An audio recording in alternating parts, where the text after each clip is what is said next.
I'm sleeping like a baby these days. And honestly, it's the first time I've truly rested in over a decade. Every morning, I wake up, reach for my phone, and there it is, another alert, another flag, another little piece of news about Gregory's company spiraling. It's like watching a slow-motion car crash, except I've got front row seats and a really good cup of coffee. The market noticed what was rotting underneath in just 6 short weeks. And the best part? I track it all in a spreadsheet. The same one I used to track my weekends, all those years ago. It's like watching a sports score, but I already know who wins. To understand why this feels so damn good, we need to go back. Way back. 10 years ago, to be precise. Ethan, 33, was the lead engineer at a small, specialized firm. We made highly specific equipment that hospitals need to keep their MRI machines running perfectly. Think niche market, about $200,000 a unit, maybe 15 companies in the entire country doing what we did. It was an industry where you couldn't fake expertise. Hospital procurement departments are like sharks when it comes to compliance, and a miscalibrated MRI can literally lead to a doctor misdiagnosing a tumor. One mistake, and you're blacklisted. No room for error. I was employee number 3. I watched this company grow from a garage startup to something doing 8 figures annually. And I worked 517 weekends in a row. Yeah, I counted. I kept a spreadsheet because I had a rule: if it's not in writing, it didn't happen. So, I documented everything. The spreadsheet, the emails, the promises. My boss, Gregory, never paid me overtime. Not once. He'd call the weekend work voluntary, but I knew he kept a mental scoreboard of who answered those calls. His favorite line? Always the same: you're salaried. This is what leadership looks like. Meanwhile, he was dangling a VP of engineering promotion in front of me every time I dared to ask about it. Keep grinding, Ethan. The VP role is yours once we cross 10 million annually. We crossed that threshold 18 months before all this went down. I got an email back that said, not the right time. Focus on the work. I missed my sister's wedding for that company. I had to watch it on a video call from my home office while simultaneously troubleshooting a calibration error for a hospital in Munich. Gregory's response when I mentioned it? That's dedication, Ethan. The company appreciates employees who understand priorities. Like the building itself was going to send me a thank you card. But I was good. Really good. I had 6 patents on calibration algorithms, filed in my name back when we were tiny because Gregory didn't want to pay for proper assignments. The company just had an exclusive license to use them while I was employed. I wrote the entire software stack from scratch. I built those client relationships, one phone call at a time, over 10 years. Clients asked for me by name, not the company. Me. I had a hospital network VP once tell Gregory in a meeting, "We only trust your guy. If he's not on the call, we're not signing." Gregory knew it. Everyone knew it. I was the product. I had a partner then, Sarah. I met her at a conference 2 years ago, proposed 8 months later.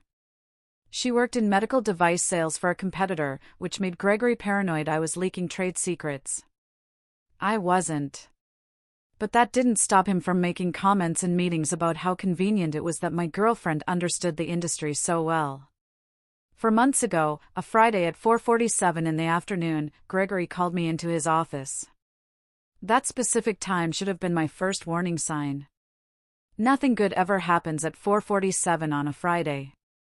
That's the time slot reserved for conversations your boss doesn't want you to have time to process before the weekend.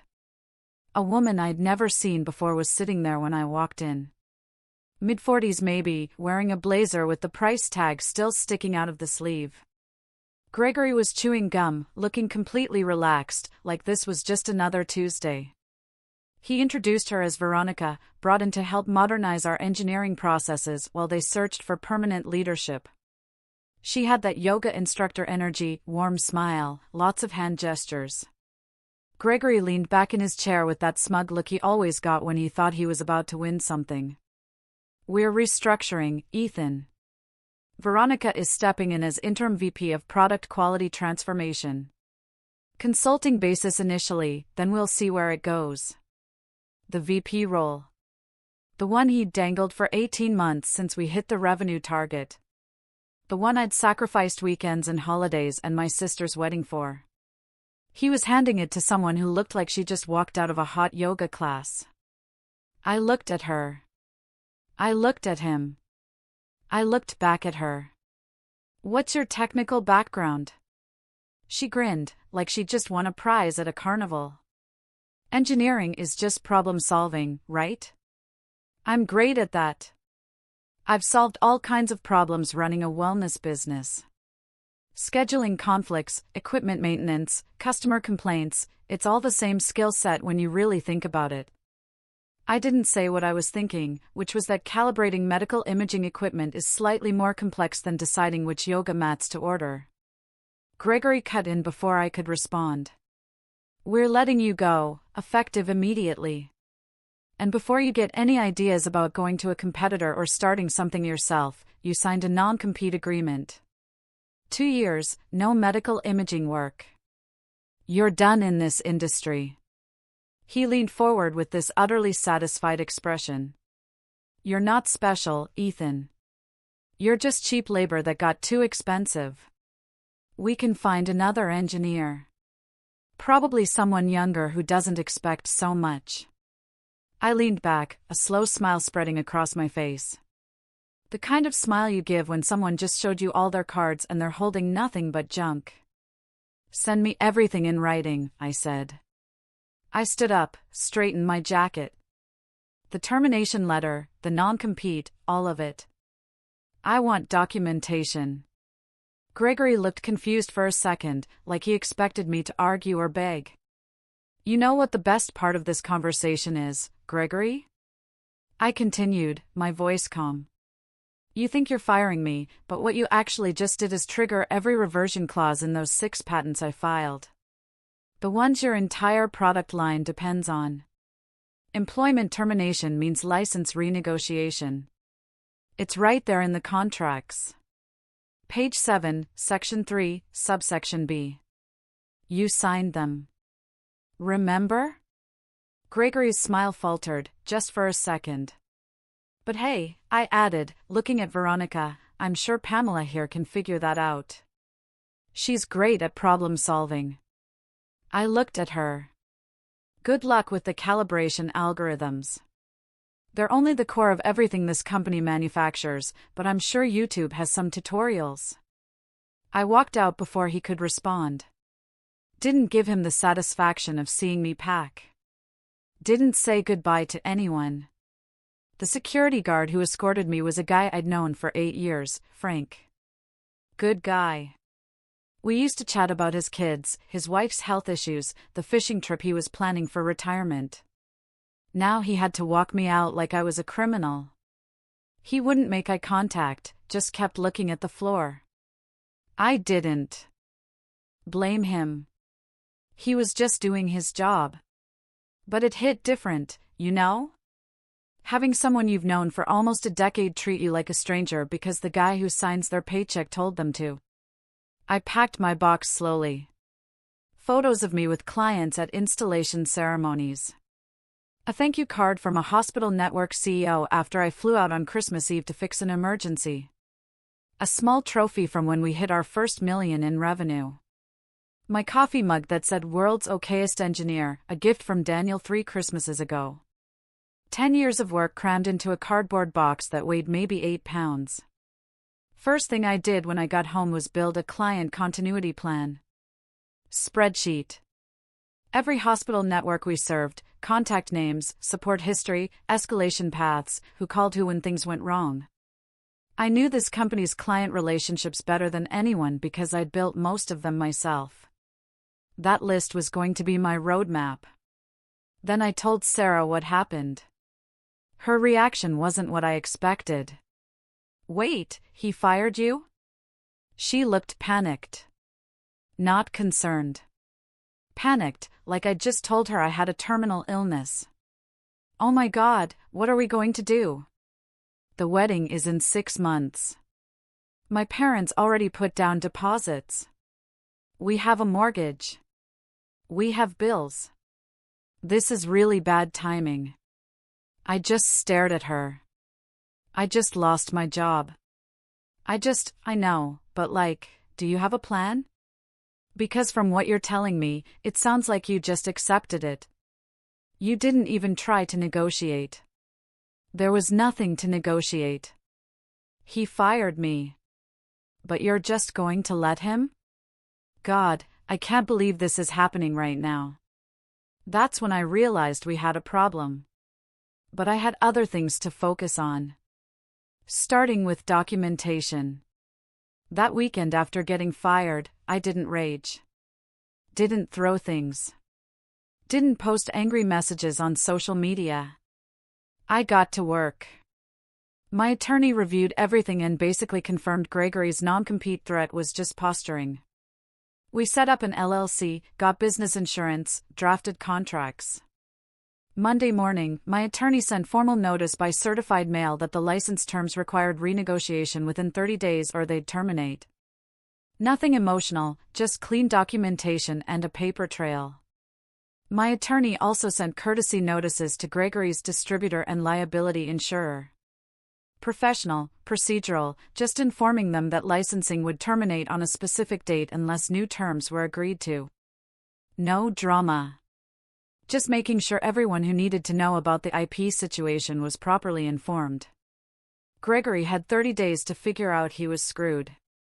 By Monday afternoon, I had my first client call scheduled with a hospital network I'd worked with for years. Sarah got colder when she found out I was consulting instead of looking for a real job. Consulting is unstable. You need to think about our future. My sister's husband has benefits, retirement, security. I ignored her.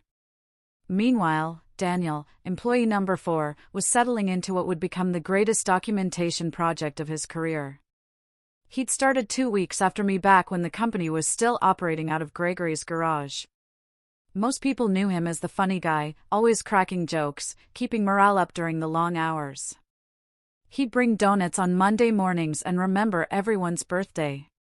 But Daniel had a secret weapon almost nobody knew about. He was obsessed with documentation in the best possible way. This guy kept records of everything. Every email chain, every meeting note, every decision that got made and who made it.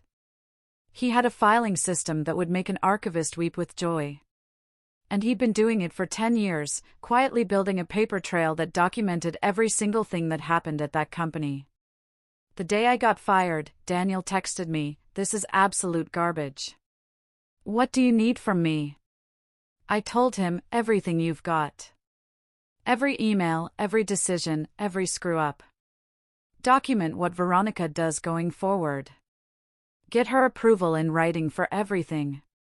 And when you need approval for anything, use this exact subject line format: approval required, specific change impact analysis attached. Make them confirm in writing." Daniel replied, "Oh, I'm going to build a museum of incompetence, and you're getting copies of everything." And man, he did exactly that.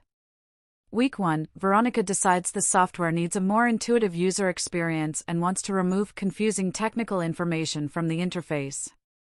Daniel documents everything, gets her approval in writing with a smiley face emoji, and implements it exactly as she requested.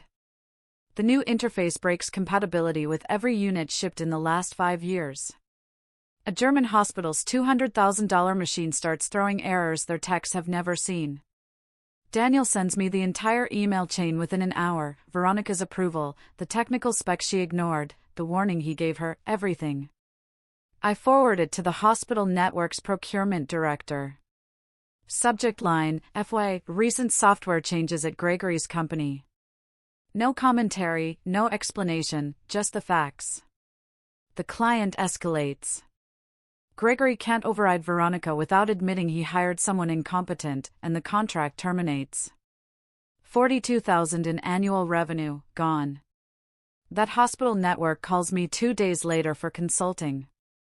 Week 2, Veronica's cost-cutting initiative. Daniel sources cheaper components per her written requirements. They ship 3 units to different hospitals in the same network. All 3 fail within 48 hours. I send the procurement director Daniel's components substitution spreadsheet and Veronica's authorization emails before they even realize what happened. They terminated the entire network. Every hospital gone. Then issued a CAPA request, a formal regulatory demand that goes on your record.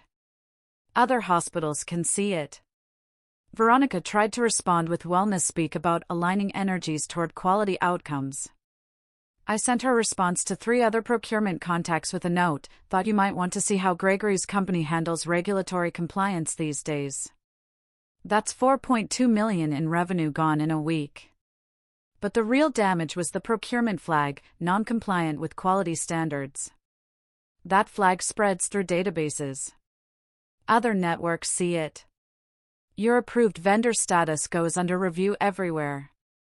By week 3, Daniel was sending me documentation faster than I could distribute it. I didn't need to do full analyses anymore. Just forward the emails with subject lines like FY, additional quality concerns, and let procurement directors draw their own conclusions. I helped it spread. Every procurement contact I'd built relationships with over 10 years received professional courtesy emails. Just making sure they were aware of compliance issues at my former employer. Suddenly, Gregory's company isn't just losing one client. They're getting quietly blacklisted across institutional procurement systems nationwide. I was sitting at my home office when Daniel sent me the first version of his complete timeline document. 47 pages. Organized by incident, cross-referenced with email chains, annotated with regulatory violations. It was beautiful. Every decision Veronica made, every approval she gave, every warning she ignored, every consequence that followed, all of it documented with timestamps, email headers, and technical specifications. This is everything, Daniel's message said. Every bad call she made, every corner she cut, every disaster she caused. What do you want to do with it? What I wanted to do with it was go nuclear. I created a distribution list, every major hospital procurement network in our market, every compliance officer I'd ever worked with, every vendor relationship manager who'd trusted me over the years, every medical device distributor that carried Gregory's products. The email was simple. Subject: Quality System Documentation, Gregory's Company Engineering Decisions Q3 to Q4. Please find comprehensive documentation of recent engineering and procurement decisions at Gregory's Company.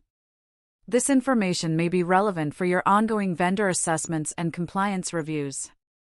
All documentation sourced from internal company communications and is provided for informational purposes only. I attached Daniel's 47-page timeline. Hit send. I just watched the emails start rolling in. Procurement directors requesting meetings. Compliance officers asking for additional documentation. Distributors putting Gregory's company on probationary status pending investigation. The distributor was the big one. They put out a formal notice to all their hospital customers, quality system review in progress, Gregory's company products. It was corporate speak for, we're investigating whether this vendor is safe to continue carrying. That notice went to every hospital that bought through them. Hundreds of facilities across 6 states. Gregory's phone must have been ringing off the hook. Meanwhile, my consulting practice was growing. First client, that German hospital network, fixed their software disaster, got paid, moved on.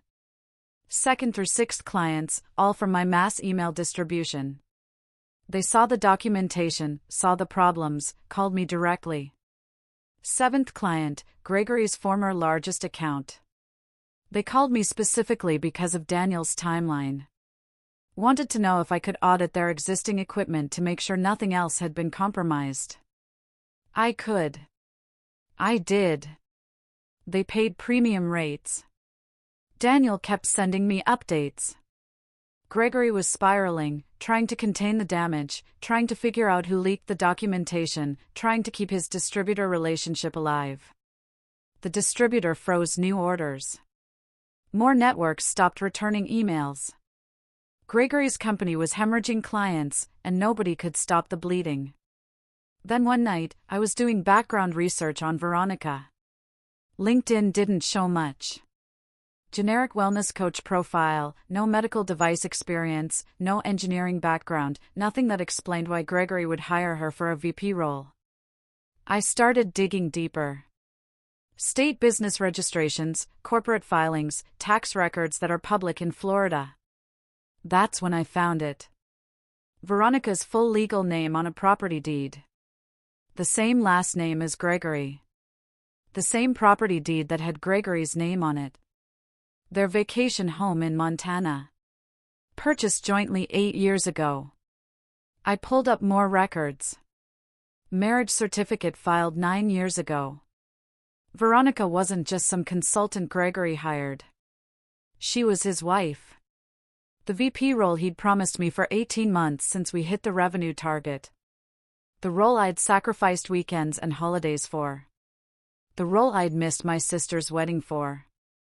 He'd given it to his wife. I called Daniel immediately. Did you know Veronica is Gregory's wife? Silence on the other end. Then, what? I just found the marriage certificate. They've been married for 9 years. The interim VP position. He gave it to his wife. Daniel started laughing. That slightly unhinged laugh you get when something is so absurd you can't process it normally. Oh, man. Oh, this is so much worse than I thought. He dressed up nepotism in corporate cosplay. Does anyone else know? I don't think so. She uses her first name professionally. Never mentioned a husband. People just assumed she was some consultant he brought in. I started pulling together everything I could find. Property records, business filings, joint tax returns that became public record due to a lien from 3 years ago.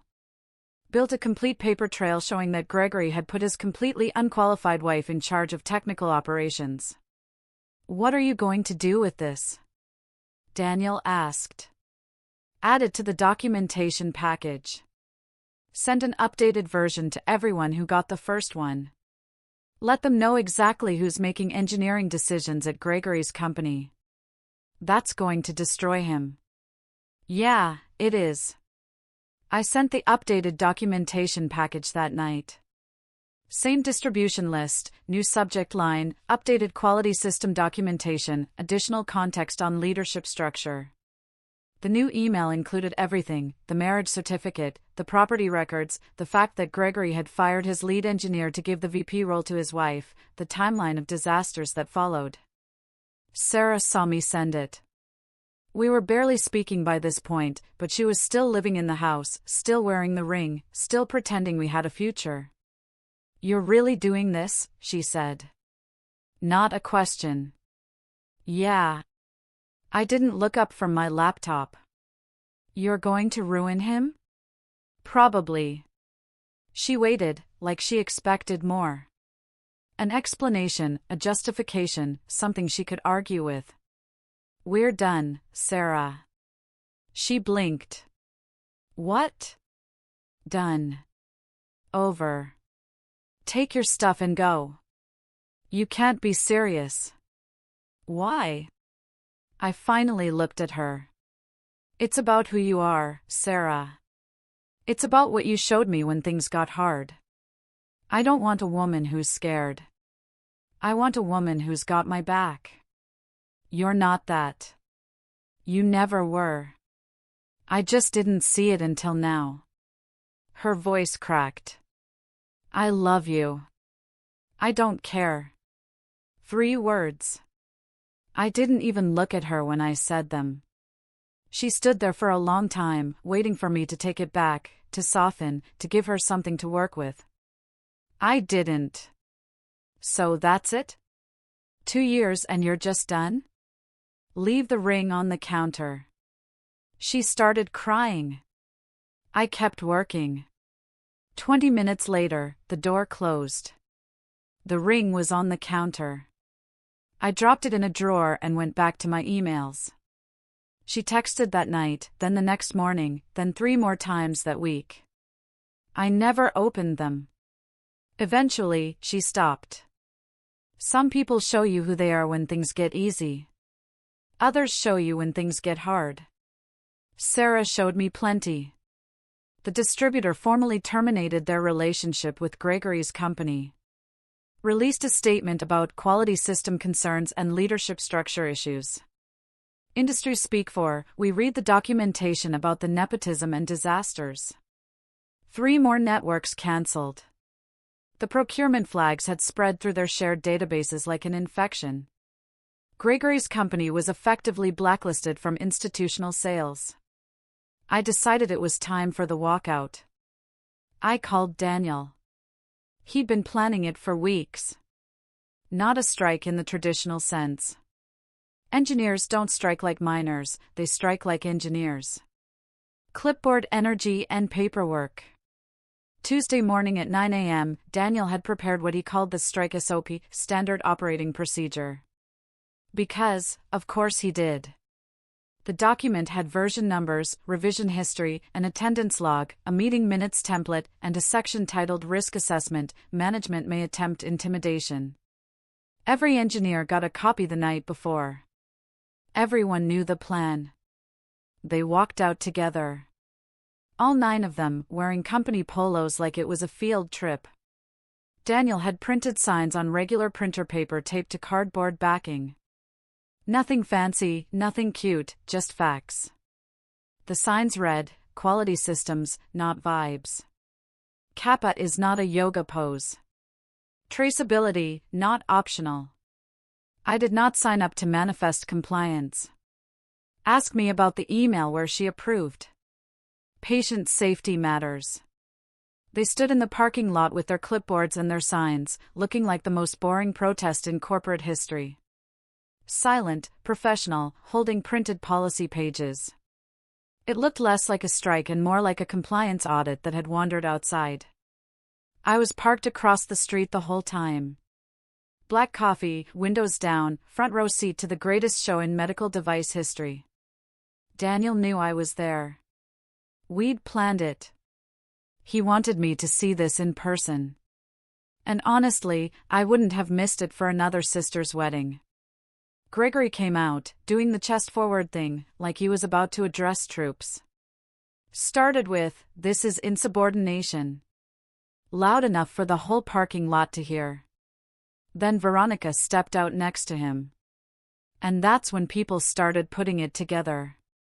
The way she touched his arm, the way he immediately softened. The way they stood together like they'd been standing together for years. Someone pulled out their phone, started searching, found the same property records I'd found. Within 10 minutes, everyone knew. Gregory had fired his lead engineer, the guy who built the company, to give his wife a VP position she wasn't qualified for. The energy in that parking lot shifted. What had been a professional dispute became something else. Betrayal. Pure, distilled betrayal.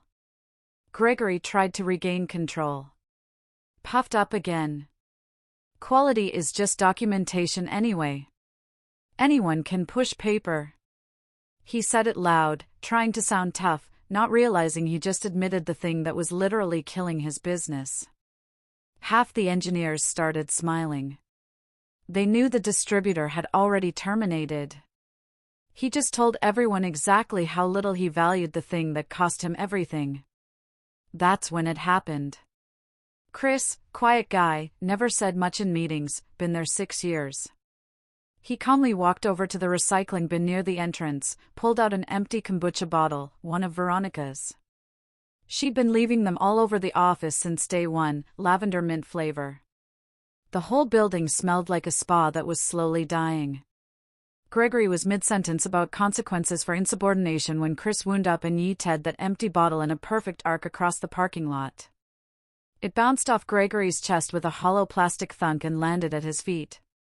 The parking lot went dead silent for about 2 seconds. Then Daniel, God bless him, yelled, "That's for making us align our chakras during sprint planning." The engineers lost it, full-on cackling. Even the security guard by the door was trying not to laugh. Gregory's face went through about 6 different colors. Veronica looked like she might cry. And Chris just stood there, stone-faced, holding another empty kombucha bottle like he was ready to reload. I almost spit coffee all over my steering wheel. Gregory tried to regain composure, but his voice cracked when he pointed at Chris. You just assaulted me." Chris held up his phone. "With an empty plastic bottle that your wife left in the recycling? Pretty sure that's just aggressive sustainability. Also, I'm recording this, so good luck with that HR complaint." Gregory pointed at Daniel. "You're fired. Effective immediately. All of you are fired." Daniel didn't even blink. "Cool. I'll be joining the consulting firm with your old lead engineer. You know, the guy who owns the patents you need to manufacture anything?" "Yeah, we've been talking. Have been for weeks, actually. Oh, and all that documentation I've been keeping, the 47-page timeline, the emails, the CAPA records? Already sent to everyone who matters. But thanks for the official termination. Makes the retaliation case even cleaner." He held up his phone. "By the way, I'm recording this. So's Chris. We've all got the 'you're fired' speech on video. Hope your lawyers enjoy that discovery process." Gregory's face went white. He looked around at his engineering team and saw nothing but cold stares and phone cameras. Nobody was on his side. Veronica tried to say something about working together and moving forward as a team. One of the engineers laughed in her face. The walkout lasted 3 hours, but by then I'd already made sure the right people saw what happened. Sent the video clips to the same distribution list. Subject line: Leadership response to quality concerns, video documentation. Professional, factual, devastating. A biomed tech at a nearby hospital snapped a photo on his phone and sent it to a vendor rep he knew. That rep forwarded it to someone in procurement.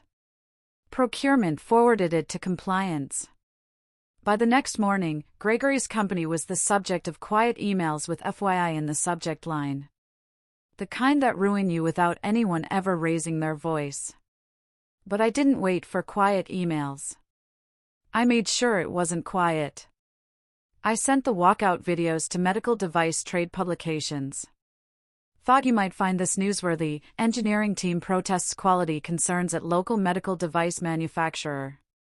2 publications ran stories. Nothing inflammatory, just facts. Engineering team raises concerns about quality systems at Gregory's company. They embedded the videos, quoted the signs, mentioned the distributor termination and the CAPA requests.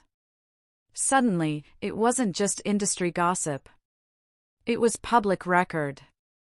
Gregory tried to backpedal that evening, sent an email saying he'd spoken in anger and nobody was actually fired. But by then, it was too late. The threat was on record. He'd shown his hand, and I'd made sure everyone saw it. Daniel and 4 other engineers officially resigned the following day. All of them joined my consulting firm. Just like that, I had a team, had expertise across the entire product line, had everything I needed to support clients directly while Gregory's company continued its slow collapse. The other 4 engineers who'd been part of the walkout either stayed with Gregory or found jobs elsewhere. I never followed up on where they ended up because here's the reality that finally got through Gregory's thick skull: without those patents I own, his company can't manufacture new units, can't update existing software, can't service current equipment properly. They're dead in the water without technology they no longer have the rights to use. And I own those patents free and clear. The 30-day negotiation window I'd filed? It expired without Gregory even responding. He was too busy dealing with the procurement crisis and the press coverage to pay attention to legal deadlines. My lawyer sent a follow-up notice: patent licenses terminated. Effective immediately. Cease and desist on all manufacturing using my intellectual property. But I didn't stop there. I sent copies to every hospital network Gregory still had contracts with. FYI, patent licensing status change at Gregory's company. Professional courtesy, letting them know their vendor might not be able to service their equipment much longer. 6 more clients terminated within a week. Gregory's attorney called my attorney 20 minutes after the patent termination went out. Tried to negotiate, tried to threaten. My attorney told him the price was non-negotiable, and if Gregory wanted to avoid a patent infringement lawsuit, he'd better start talking settlement. My attorney gave Gregory a 48-hour window to sign a new licensing agreement at my terms or face litigation. The night the deadline was about to expire, Gregory calls me. First time since I was fired. His voice sounds different. Tired, scared, desperate in a way I've never heard from him before. Nothing like the smug guy who told me I was just cheap labor. He starts with small talk, asks how I'm doing, mentions the weather. It's painful to listen to. Here's a guy who couldn't be bothered to say goodbye when he fired me, now trying to make pleasant conversation because he needs something. He offers to bring me back. CTO position, equity stake, whatever I want. Name my terms. He's using that tone people use when they're trying to sell you something they know is overpriced. That fake sincerity that never sounds quite right. I'm not interested in being an employee again, I told him. Not for him. Not for anyone. I know what running my own thing feels like now, and I'm not going back. He says Veronica is stepping down. Admits it was a mistake. Says he needs me to save the company he built. The company I built. As if the 10 years of my life I gave to that place contributed nothing. As if the patents I invented, the clients I cultivated, the problems I solved, all of that happened without me. Here's the thing, Gregory, I said. I don't negotiate with people who called me cheap labor. I don't help people who gave my job to their unqualified wife. I don't save companies that are bleeding out because of their own bad decisions. Please, he pleaded, I'm asking as someone who's known you for 10 years. You fired someone you'd known for 10 years at 4:47 on a Friday. You called me cheap labor. You gave my VP role to your wife, who thought debugging meant pest control. You put her in charge of technology she didn't understand. You ignored every warning sign. And now you want me to save you? What do you want? Money? Equity? I'll give you whatever. I don't want anything from you, Gregory. I want you to fail. I want every client to leave. I want your distributor to drop you. I want your company to collapse so completely that everyone in this industry remembers what happens when you treat good people like they're disposable. Silence on his end. Just breathing. But here's what I'll do. I'll license you the patents. Not cheap, not friendly. But I'll do it, because watching you beg me for scraps is more satisfying than watching your company die immediately. I laid out the terms. Prepaid support blocks at premium hourly rates, $500 per hour, non-negotiable. 100-hour blocks, $50,000 prepaid, non-refundable. Emergency calls count as double hours. Any attempt to reverse engineer my patents triggers immediate termination plus liquidated damages of $500,000. Response time is best effort, but my paying clients get priority. Oh, and all support requests go through my ticketing portal. No more calling me directly. You submit tickets like everyone else. That's over $1 million a year. Yeah. That's what I'm worth. Should have figured that out before you fired me. He took the deal. Signed it at 11:47 that night, 13 minutes before the deadline. But I wasn't done. I kept sending documentation to procurement contacts. Kept updating them on every mistake, every failure, every bad decision. Professional, factual, relentless. We're now fielding calls from Gregory's former clients at a rate of about 3 per week. When your vendor gets blacklisted from procurement systems, publicly humiliated by your own engineering team, and can't deliver basic support without paying premium consulting rates, customers start looking for alternatives. And when those customers call, they get me and my team. The current situation? Gregory's company is still operating, barely. They ran through the first prepaid block in 3 weeks. I didn't celebrate. I just sent the invoice for the next block, and the one after that, and the one after that. I don't help him, I bill him. Every ticket he submits gets categorized, time-stamped, and added to the growing invoice total. Legacy damage mitigation management caused decisions. Emergency consultation, previously free weekend work. Every line item is a reminder of what he threw away. Last Tuesday, Gregory's CFO, Mr. Henderson, called me directly. Tried to negotiate around Gregory, offered me a flat monthly retainer at a lower rate. I declined, told him the terms were the terms, and if Gregory wanted to renegotiate, he could submit a ticket through the portal. Mr. Henderson hung up. About 6 weeks ago, Gregory started trying to hire engineers from overseas to reverse engineer my patents. 3 days ago, his attempt finally fell apart. My lawyer sent him a cease and desist within 4 hours of finding out. The overseas firm backed out immediately once they realized they'd be stepping into active IP litigation. Gregory wasted 6 weeks and probably $50,000 in legal fees chasing that dead end. I made sure the trade publications knew about it, too. Former employee patent dispute escalates at Gregory's company. Just facts, no commentary. Let the industry draw their own conclusions. Meanwhile, my consulting firm just hit a milestone. We signed our 15th client last week. That's 15 hospital networks that either dropped Gregory or chose us over him. We're building something that works. 2 weeks ago, Gregory's lead investor, Mr. Davies, called me. Not to threaten, not to negotiate. He wanted to know if I'd be interested in acquiring what's left of Gregory's company once things finish playing out. I told him, no, I don't want Gregory's problems. I want his clients, and I'm getting them one by one without having to buy anything. But I appreciated him confirming that Gregory's company is circling the drain. I met someone new. Chloe. Different from Sarah in every way that matters.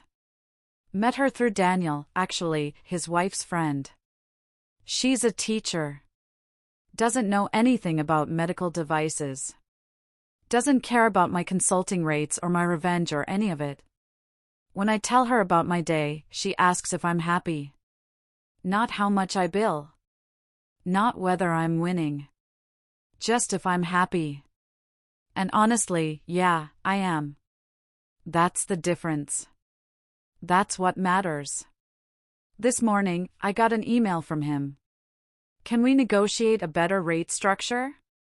The current terms aren't sustainable for our business model. I replied with 6 words, should have thought of that earlier.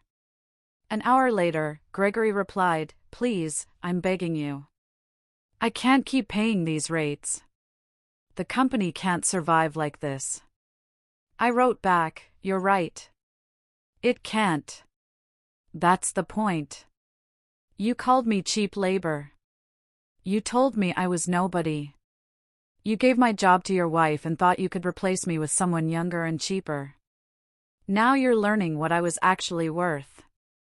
Every invoice is a lesson. Every ticket you submit is a reminder. You're not negotiating with me, Gregory. You're paying tuition for a decade-long education in what happens when you throw away the person who built everything you have. He didn't respond.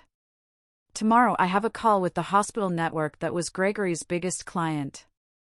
They want to discuss a long-term exclusive support agreement. They've already run the numbers.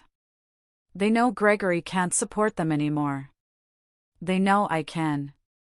Gregory's going to lose his anchor account by the end of the month. He doesn't know it yet, but he will. Because I'm going to make sure he knows exactly when it happens.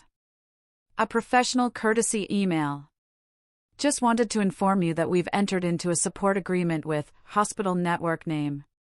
Wanted you to hear it from me first. Have you ever had to draw a line that sharply?